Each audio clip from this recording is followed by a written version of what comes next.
Le top 10 est regroupé en 1 minute 30 après 900 km parcourus sur ce Dauphiné. Tout reste ouvert, mais la 7e étape représente sans doute pour Chris Froome la dernière chance de rester dans la course pour la victoire finale. Après le duel Nibali-Rui Costa vendredi, le profil devrait encore se prêter à une explication entre grimpeurs. 155 km au départ de Montmélian, 6 ascensions à travers la Savoie et la Haute-Savoie, avec pour dénouement la montée finale du Bétet vers Saint-Gervais, 7 km de grimpette à 7,7% de moyenne.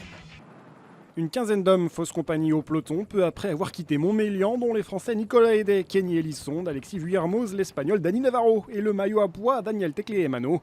Le coureur érythréen fait le plein de points dans les premières difficultés du jour et s'assure de remporter le classement des grimpeurs.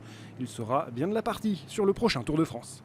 La course s'anime à 38 km de l'arrivée avec l'attaque de Dani Navarro après le col des Aravis. Le coureur Cofidis suivi par Ricardo Zeudel, champion d'Autriche. 3 minutes d'avance sur le peloton pour le duo au moment de traverser Sallanches. La Team Sky choisit de hausser le ton au moment d'attaquer la montée vers Saint-Gervais, alors que Vincenzo Nibali a bien du mal à trouver son rythme dans la côte des Amerans. Le dernier vainqueur du Tour distancé par les Sky. Jonathan Castroviero, Bartosz Uzarski reviennent sur Navarro et Zeudel dans les premières pentes de la montée du Bétet. Le champion d'Autriche est le premier à lâcher prise, imité ensuite par Uzarski. Restent les deux coureurs espagnols. Mais à 4 km du sommet, Chris Froome attaque et embarque TJ Van Garderen dans sa roue pour déposer Navarro et Castroviero. Au général, l'Américain a 39 secondes d'avance sur le Britannique. Le vainqueur du Tour 2013 veut faire coup double, étape et maillot jaune. Il décolle à 1,5 km du sommet et lève les bras avec finalement 17 secondes d'avance sur Van Garderen. Le leader de la BMC limite les dégâts et reprend un maillot jaune qu'il n'aura quitté que 24 heures.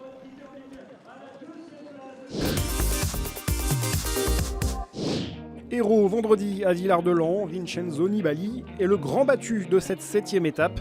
À 3 semaines du coup d'envoi du Tour de France, l'Italien a calé dans la côte des Amerans.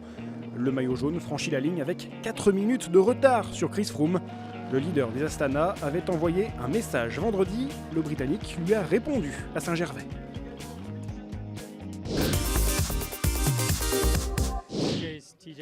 TJ a super bien pédalé aujourd'hui et BMC a fait un excellent contre-la-montre par équipe l'autre jour. Ils nous ont mis au moins 30 secondes, donc je dois encore me rapprocher de TJ. Il reste une étape demain qui ne sera pas facile.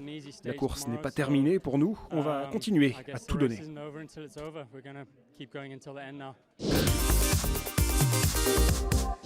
Même si la résistance de Van Garderen empêche Froome d'endosser le maillot jaune, le Britannique a frappé un grand coup. 5e de l'étape, Joaquim Rodriguez monte tranquillement en puissance avant le tour. Au classement général, avec les bonifications, Van Garderen reprend le maillot jaune pour 18 secondes d'avance sur Froome. 9e du jour, Rui Costa cède 2 places au général à 1,10 de la tête.